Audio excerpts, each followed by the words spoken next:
You live in a movie, and what many people don't yet know is that everyone else, every single individual you meet, they also live in a completely unique movie. One plot unfolding, but infinite ways of watching it unfold. Watch this example.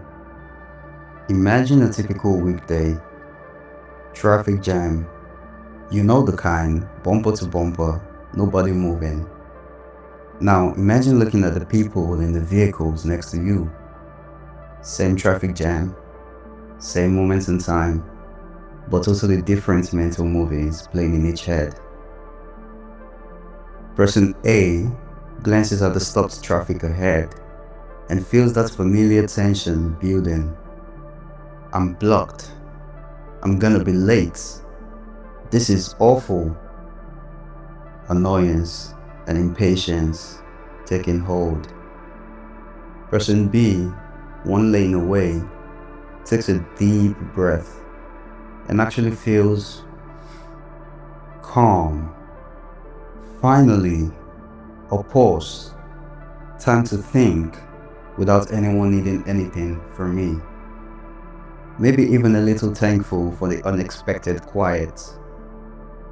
And person C, just ahead of them both, is white knuckling the wheel, thinking, late again. Why does this keep happening to me? Anxiety completely taking command. Same traffic jam, same moment in time, totally different mental movies playing out simultaneously. And that brings me to the main point. You hold full command of the movie you live in. Not anyone else, not the conditions, not the past. You. And when you truly accept that you hold this command, something becomes obvious. You get to pick which identity you embody in each moment. How does this function? What's the actual method? Watch the chain of events. It all begins with belief. The things you believe about life, about what's possible, about who you can become. Those beliefs, they shape the identity you hold, who you think you even can be in this life. And that identity, it naturally builds the habits you live by, the daily actions, the thought patterns, the emotional tendencies. And those habits, when you do them consistently enough, they build the physical conditions you find yourself living in. Belief, identity, habits, reality. But the key that most people miss, you don't fake this chain. You don't visualize it from afar. You have to actually become that identity. Embody it completely. Let me give you a concrete example of how this plays out. Most people walk around with beliefs like this. I want to be confident. I wish I had that kind of confidence. Delete that thought. That's the bad movie. Because the identity that wants confidence is the identity that doesn't have confidence. You've cast the wrong lead. New belief, completely different. I am confident. Not in the future, not when conditions change. Now, at this exact moment. Even if it doesn't feel genuine yet, the belief exists now. What do people with this kind of confidence actually do? How do they move through life? They walk tall, body language open, head up. Check. They talk with conviction. No apologizing for taking up vocal space. Check. They hold eye contact, not in an aggressive way, but in a I belong in this conversation way. Check. These actions become daily habits. You do them even on days when you don't feel like it, especially on days when you don't feel like it. And what happens? The physical life, the outside conditions, they bend to match this new identity. Not because of magic, but because you fundamentally changed how you move in the world. Everything adjusts to accommodate who you've become. Now, I need to talk about a challenge that kills most people's attempts at this. The gap. What you think and feel, that can change immediately. You decide on a new belief. You commit to a new identity. The mental shift happens, you can feel it. Something has changed fundamentally. But the outside physical life, the bank account, the job title, how people treat you, the conditions you wake up to each day, watch this empty space. This hasn't caught up yet. The gap between internal change and external manifestation. This is the zone that exposes who's in it for life and who's just experimenting. Think about how method acting people actually do this. The timeline is helpful because it shows you what to expect. Week 1 of embodying a new identity feels totally, completely fake. You walk tall and think, who am I kidding? The whole thing feels like a costume you don't quite fit into yet. Week 2, small moments pop up when you catch belief. Little flashes of, oh wait, that felt genuine. Not the whole day, just moments. Week 3, you notice you move in and out of the identity naturally now. Some situations you embody it without thinking. Some situations you slip back into old patterns. Week 4, it begins feeling like who you've been all along. The identity doesn't take conscious thoughts. It's becoming default. Month 2 and beyond, you've become the identity. No acting needed. No faking. You simply exist in this new movie. Exact same timeline with how you change anything in life. My favorite example of this is Daniel Day-Lewis getting into the mindset for playing Lincoln. The dedication level is almost insane, but that's what makes it useful for understanding the method. What did he actually do? He consumed well over 100 books about Lincoln. Check. He talked in Lincoln's vocal tone and speech patterns for months before filming. Not just on set, in daily life. Check. When filming wrapped each day, he lived in the identity. He didn't take off the role like a coat. Check. He even texted and emailed the people working on the movie as if he was Abe Lincoln communicating with them. Check. People watching thought he's gone completely off the deep end. But watch what happened. By the time filming began, he wasn't acting at all.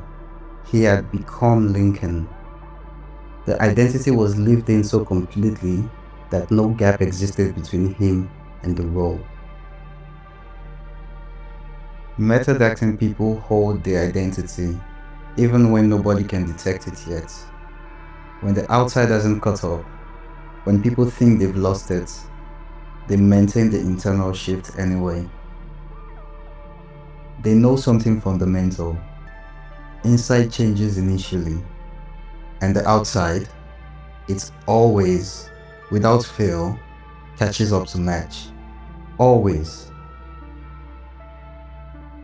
Now, we need to acknowledge the twist in all of this, the paradox that makes some people uncomfortable. If we all hold command over the films we individually live in, then watch what this means. One individual can be convinced life is difficult, limited, closed off, and someone else, living in the exact same city, same economy, same moment in history, can be convinced life is abundant and full of possibility. Both movies happening at once, both equally valid as individual viewpoints. Now, this makes some people uncomfortable, and I need to be very clear about what this doesn't mean. This doesn't mean damaging beliefs get a pass. No. This doesn't mean ignoring the pain that people feel. Absolutely not. This doesn't mean only accepting good vibes and positive thinking at all times. No. What it does mean, one event can hold multiple genuine meanings. The lens you look at life through builds the actual lived experience. And the main point that changes everything, you get to pick the lens. You hold the ability to consciously choose which viewpoint you're in. So, if you've been following along, you might be thinking, okay, this all sounds good, but how do I actually begin doing this in my own life? Watch the method. It's simpler than you think, but you can't skip any steps. Step 1. Identify with complete honesty the identity you hold at this moment, the one you actually embody, not the one you wish you embodied. Let me give you an example. You may write down, I'm the type of individual who constantly battles with money, who always feels behind financially. Step 2. Pick the new identity, the one you want to become. Write it out explicitly. I'm the type who builds wealth, who thinks in abundance. Now, point 3. And this is the one that actually changes everything. Ask the question, what do people like this actually do with their time? How do they begin the day? What matters to them? What daily habits do they maintain? How do they think when challenges come up? Map every single detail. Don't mentally imagine it. Actually map it in writing. Essentially, it all depends and matters on how you do it, really, because life is beautiful. And then, point 4, watch this closely. Hold that identity for a minimum of 30 days. That's the absolute minimum. Not 30 days when you feel like it, 30 consecutive days. Even on days when it feels completely fake. When you think you look dumb doing this. Even on days when the physical conditions haven't shifted one bit. When the bank account shows the same number. When people still treat you the old way. You keep living as a new identity anyway. Because you've committed to becoming them, and you stay committed until the internal and external finally click into alignment. That's the only way the method functions. Because it is the penultimate. They're kind of locked in here as well. Before we finish, I want you to hold on to one fundamental fact. Don't lose this. You exist beyond the thoughts. You definitely exist beyond the conditions you deal with now. The situations, the limitations, those things change constantly.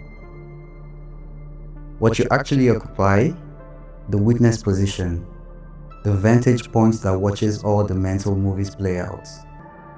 You hold the view of the full movie while simultaneously being in it.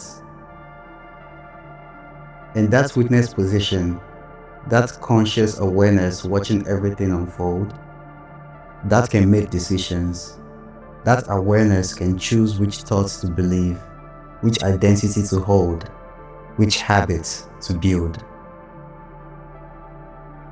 Always, no exception to this. You can always choose. So now the question sitting in front of you, what identity do you pick? Not in some imagined future, not when conditions feel just right.